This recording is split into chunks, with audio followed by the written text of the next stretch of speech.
আমাকে চিনেন? কতজনে আমাকে চিনেন? হাত তোলেন তো। সবাই মনে চিনে না আমাকে। আচ্ছা, আজকের পর থেকে চিনে নেবেন, আমি বিথিকা বিনতে হোসাইন, আপনাদের সকলের প্রিয় মানুষ, যার কথা তখন শুনেছেন, শফিউল বারী বাবু, তার সহধর্মিনী, যে মানুষটাকে শুধু রামগতি কমলনগরে নয়, ইতিমধ্যে আমাদের বাচ্চু ভাই বলে গিয়েছেন, যাকে গভীর রাতে যার কবরস্থানে বিভিন্ন বড় বড় গাড়ি, সরকারি ঊর্ধ্বতন কর্মকর্তারা এসে কবর জিয়ারত করে যান, তিনি সেই নেতা ছিলেন। তাহলে আমরা তার সম্পর্কে বলতে পারি কি, ওই যে আমরা দেখি না সোশ্যাল মিডিয়ায়, এমন জীবন তুমি করিবে গঠন, অনেকে কিন্তু এটা নিজের বাসায়ও টানায় রাখে বড় পোস্টার করে, এমন জীবন তুমি করিবে গঠন, মরিলে হাসিবে তুমি, কাঁদিবে ভুবন। সেই নেতা কে ছিলেন? জি, আমরা আজকে সেই নেতার স্মরণ করছি। আজকে যে আমাদের এই উপস্থিতি, এখানে চরগাজী ইউনিয়নের বারবার নির্বাচিত আমাদের সাবেক চেয়ারম্যান আমাদের বাচ্চু ভাই, খুবই জনপ্রিয় একজন নেতা, উপস্থিত রয়েছেন আমাদের আক্তার হোসেন বাচ্চু ভাই, উপস্থিত কেন্দ্রীয় স্বেচ্ছাসেবক দলের সাবেক এজিএস মাহমুদুল বাড়ি, লক্ষ্মীপুর জেলা স্বেচ্ছাসেবক দলের সিনিয়র সহসভাপতি আবু সাইম মোহাম্মদ শাহিন। ধন্যবাদ জানাই আজকের আয়োজক, আমাদের নীরব মেম্বার রাশেদ সহ যারা রয়েছেন, এত সুন্দর আয়োজনের জন্য বিশেষ কৃতজ্ঞতা জানাচ্ছি। নীরব মেম্বার আমার মামা হয় এবং আমাদের রাশেদ খুবই একজন সাংগঠনিক নেতা, ইতিমধ্যে তার যোগ্যতা প্রমাণ করেছে। প্রিয় সুধী, আমরা তো এতক্ষণ অনেক কথা শুনেছি, তো আমাদের সকলে কিন্তু একটা বিষয়ে সচেতন হওয়া উচিত। ইতিমধ্যে বাচ্চু ভাই বলেছেন, আমি কিন্তু ঢাকা অনেকগুলো সেমিনার করেছি। সেমিনারগুলো করার উদ্দেশ্য হচ্ছে আমাদের মানুষের, কিন্তু আপনারা এখানে এসেছেন আজকে, শুধুমাত্র এখানে স্টেজে বসে থাকবে নেতা নেত্রীরা তাদের বক্তৃতা কি দিবে তা শোনার জন্য নয়, আপনাদের অডিয়েন্স হিসেবে, নাগরিক হিসেবে এই সমাজে, রাষ্ট্র, পরিবারের জন্য অনেক দায়িত্ব রয়েছে। আমাদের সেই দায়িত্বগুলো সম্পর্কে জানতে হবে, সঠিক যোগ্যতম নেতাকে বেছে নিতে পারবেন। সেই যোগ্যতা প্রশ্নগুলো কি, সেই আপনাদের যে বিষয়গুলো জানতে হবে, সেগুলো হচ্ছে আপনারা আপনাদের জনপ্রতিনিধির কাছে কি প্রত্যাশা করেন। আমাদের পরিবার রয়েছে, পরিবারে আমরা কি চাই? আমাদের ভালো কাপড় পরা, সঠিক খাবার খাওয়া, পুষ্টি সমৃদ্ধ খাবার এবং সুচিকিৎসার ব্যবস্থা হওয়া, পরিবারের ছেলে মেয়েদের ভালো এডুকেশন শিক্ষা দেওয়া, এগুলোই তো আমাদের কাজ, তাই না?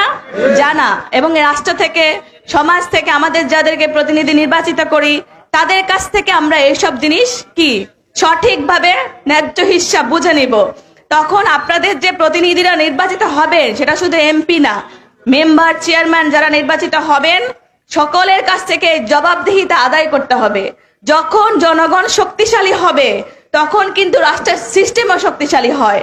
আপনারা ভাবতেন না শেখ হাসিনা মহা একদম জলদস্যুর মতো, এখানে তারে কেউ হটাইতে পারবে না, তাই না?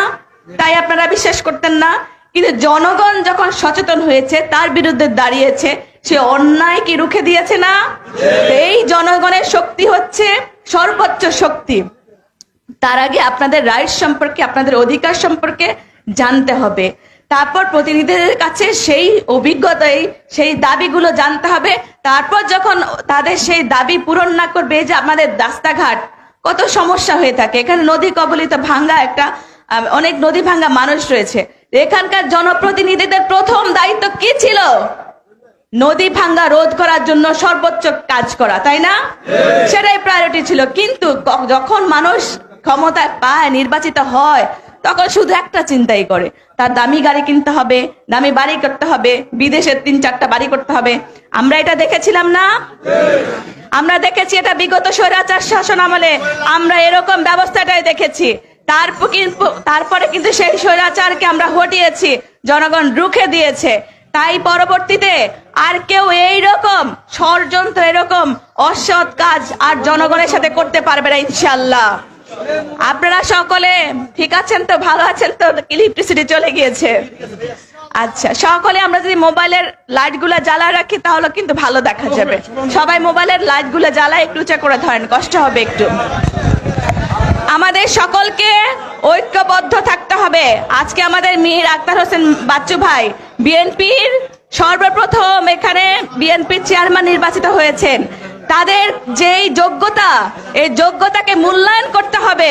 সেই আপনার যদি শত্রু হয়, আপনাকে শত্রু হইলেও তো তার যোগ্যতাকে মূল্যায়ন করতে হবে।